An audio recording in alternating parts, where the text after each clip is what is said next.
Pré-1964, 1530. O problema fundiário do país remonta a 1530, com a criação das capitanias hereditárias e do sistema de sesmarias. Grandes terrenos distribuídos pela coroa portuguesa a quem se dispusesse a cultivá-las, dando em troca o sexto da produção.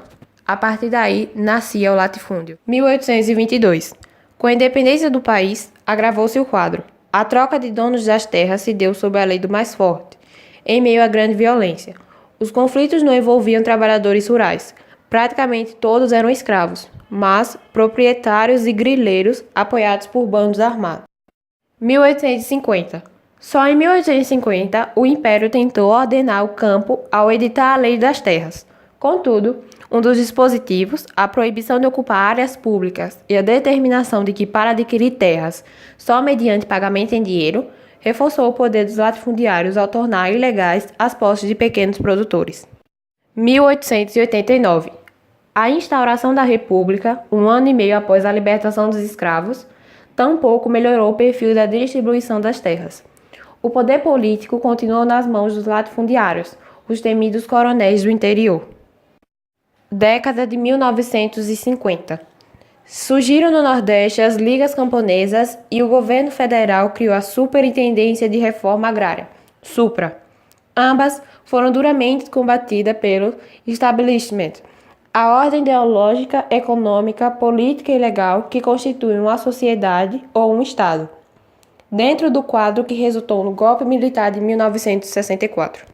Final dos anos 50 e início dos 60.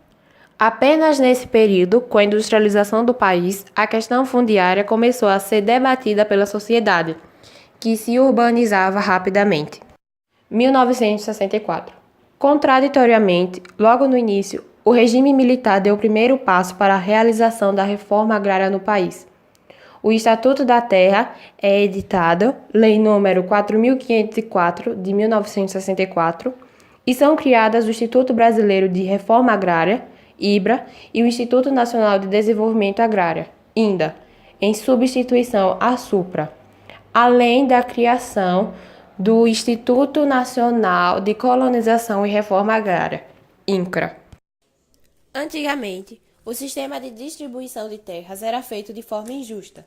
No entanto, para corrigir essa distorção, nas últimas décadas estão sendo desenvolvidos em nosso país um sistema de reforma agrária. Embora seja lento, vem demonstrando bons resultados. Os trabalhadores rurais organizam movimentos como o MST, que pressionam o governo através de ocupações e manifestações para conseguir acelerar o processo de reforma agrária e garantir a distribuição de terras para milhares de trabalhadores rurais. O órgão responsável por isso é o INCRA. Quando reformulado pelos militares em 64, o objetivo principal do Estatuto de Terra era frear e controlar as reivindicações populares e tensões sociais que cresciam de maneira acentuada e desviar o foco do conflito, não necessariamente executar o programa de distribuição fundiária. A principal finalidade era evitar a eclosão de uma revolução camponesa e, estrategicamente, tranquilizar os grandes proprietários de terra. Esse projeto de lei, encaminhado na época ao Congresso, tornou institucional o dever do Estado em garantir aos trabalhadores rurais o acesso devido à terra. Porém, não se tratava exatamente de uma transformação social para criar oportunidades, condições e melhor distribuição da riqueza para o povo. Basicamente, o Estatuto da Terra tinha duas grandes propostas: executar a reforma agrária e desenvolver a agricultura. Mas o que se pode constatar no decorrer dos anos é que a reforma agrária ficou apenas no papel. No entanto, a agricultura, além de ter se desenvolvido em grandes proporções, também recebeu a atenção do governo, pois atendia ao próprio desenvolvimento capitalista ou empresarial.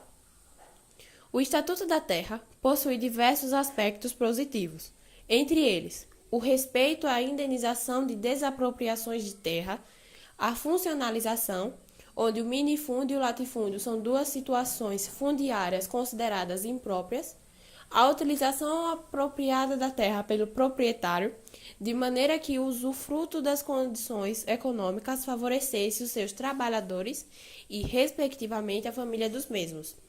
que os recursos naturais da terra fossem utilizados de maneira apropriada, manutenção dos níveis satisfatórios de produtividade e assegurar a legalidade nas relações trabalhistas entre os que cultivam e os donos da terra.